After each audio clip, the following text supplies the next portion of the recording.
attacks us with nuclear weapons, danger will come not just from blast or heat or nearby radiation effect, but also from fallout. Fallout, which may occur miles and miles away from the blast. You need to know about fallout, what it is, how to detect it, and what to do to protect yourself against it. Everybody needs to know. Yes, this does mean you. Watch and listen. One day, these facts may save your life. What is this fallout, anyhow?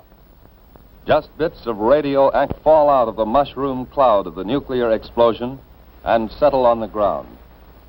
These bits of matter can be dangerous. You're exposed to some radiation every day, from cosmic rays or other natural sources of radiation. These exposures are too small to hurt you. But when a wartime nuclear explosion occurs, a serious fallout follows. Thousands of tons of atomized earth, building materials, rocks, and gases may be thrown into the air. And the mushroom cloud containing them sometimes moves as high as 100,000 feet, nearly 20 miles up. Some of the radioactive particles spill out near the explosion site. Others may be carried for 10, 50, 100 miles or more. But how will you know if there is fallout? You can't hear, smell, taste, or see the radiation.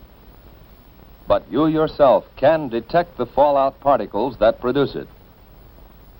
The easiest time to do this, without special instruments, is when the fallout is settling through the air. This starts any time from about 1/2 hour to several hours after the explosion, depending on how far away you are. And it continues to fall for an hour or longer. Usually you can see the fallout. So if there has been an explosion of a nuclear weapon within a few hundred miles of you, you should suspect every unusual concentration of dust in the air of being fallout. After an explosion in daylight, watch any unusual accumulation of dust. At night, put a white or light-colored plate outside. Examine it every 15 minutes or so. If dust is accumulated on the plate, treat it as fallout. The particles in that fallout behave like miniature X-ray machines, sending out radiation in all directions. If there are many particles, and if you are exposed to them long enough, you will be hurt.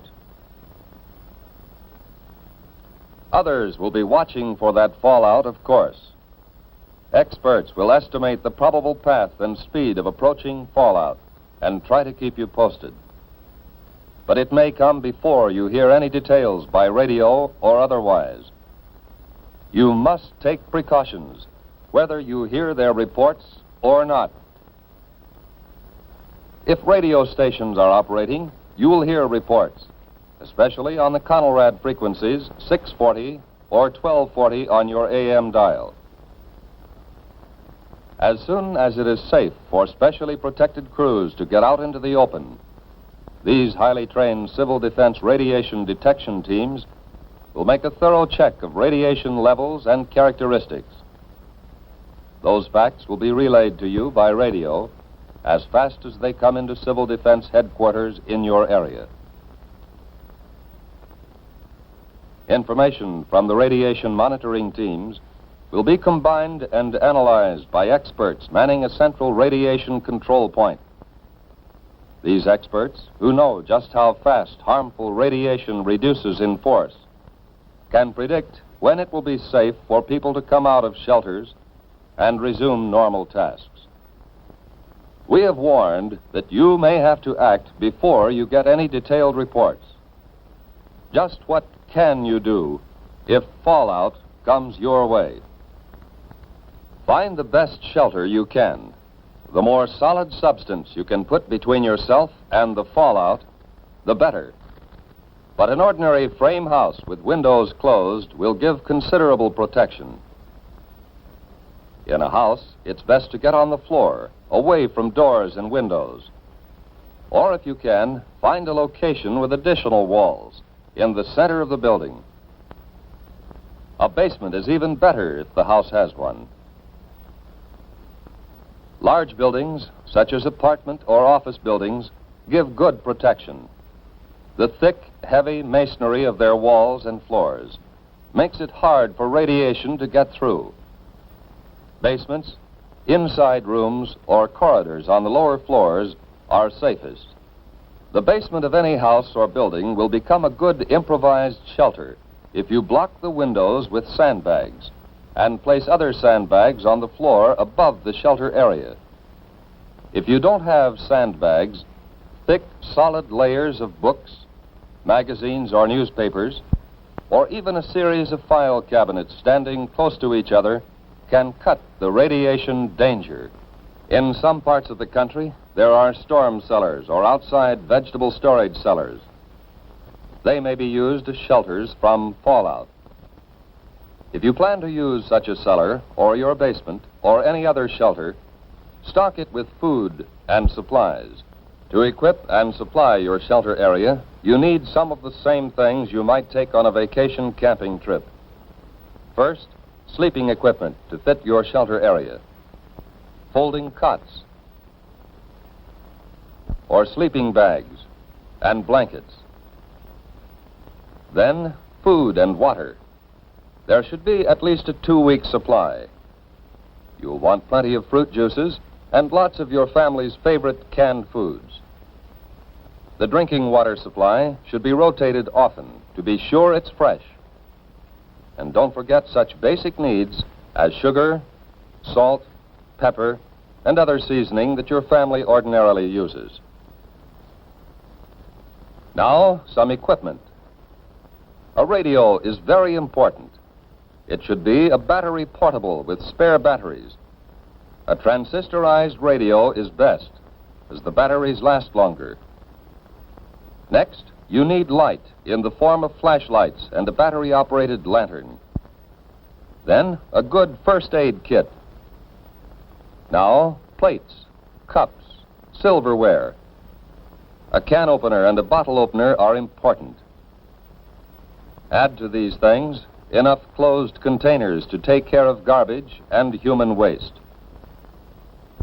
Especially if there will be children in the shelter, include some books and magazines, paper and pencils, maybe 1 or 2 small, simple games. The best protection of all is the special shelter built according to specifications of your local civil defense organization. This has an air filter to allow ventilation, but keep dust out. And it has at least 3 feet of earth over it. It would be a good idea to go right now to your local civil defense office to secure plans for the type of shelter you want, and then to get busy on construction.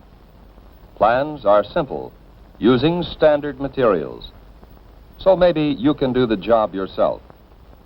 But all this special shelter talk won't help very much if you are caught way out on the open road.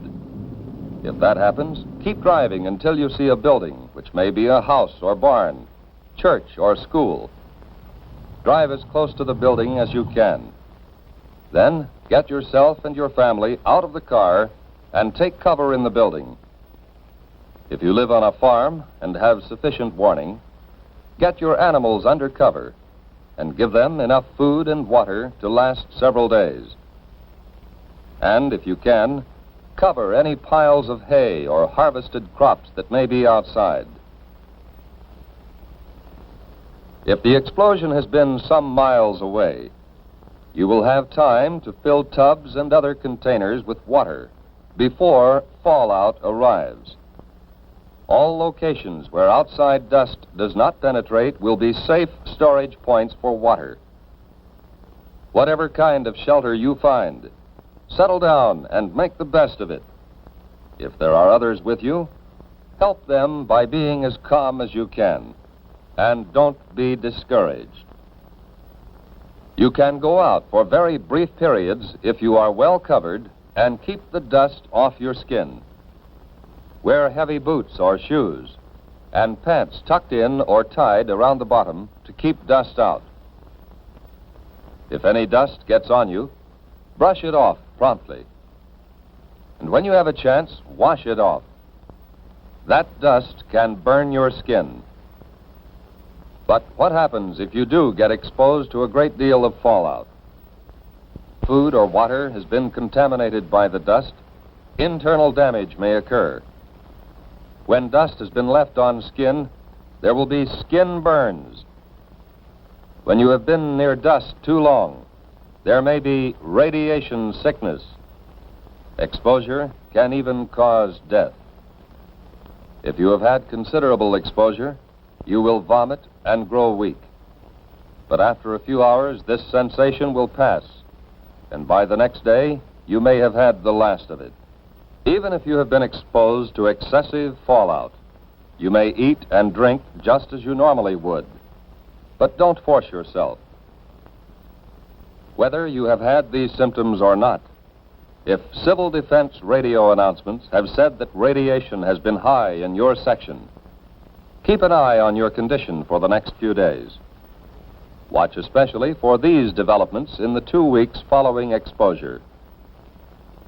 Return of nausea, sore throat, bruise spots developing without any known reason, loss of hair. These conditions, or nosebleed, or diarrhea, should be reported to a doctor or to the nearest first aid station set up under civil defense plans. Unless civil defense teams have warned that your area is still dangerously radioactive, you can get out and work to help yourself and help others. Although fallout can be deadly, your chances of avoiding damage from it are much better if you follow the directions we have given you. During an alert, keep your portable radio tuned to the Conelrad radio frequencies, 640 and 1240 on the AM dial, for the latest reports and advice. Right now, today, before there is an alert, take time to learn the Civil Defense 5 steps to safety. Learn warning signals and what they mean. Learn your community plan for emergency action. Learn protection from radioactive fallout. Learn first aid and home emergency preparedness steps. And learn how to use Conelrad 640 or 1240 on the AM dial for official directions.